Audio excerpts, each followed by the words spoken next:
Well, hi everybody, this is the stay-at-home grandma, and I have the Belive apple cider vinegar and the ashwagandha with black pepper, and this is for stress relief, and the other one is for detox and diet.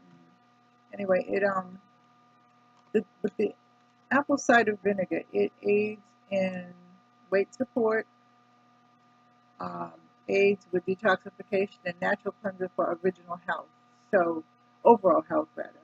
And I like this one, and then this is the other one. This is the second one that I got of the ashwagandha, or both of them.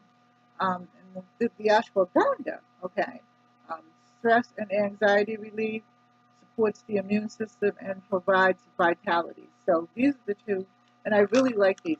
I share these with my granddaughter. Like, so I'll get a bottle and I'll give it to her and whatever. And she really likes them. So this again is the apple cider vinegar and the ashwagandha, and this is the lid. I hope you like this. Like, share, and subscribe. Give me a thumbs up. Leave a comment in the comment section, and I will see you later. I love you. Take care. God bless. Bye-bye.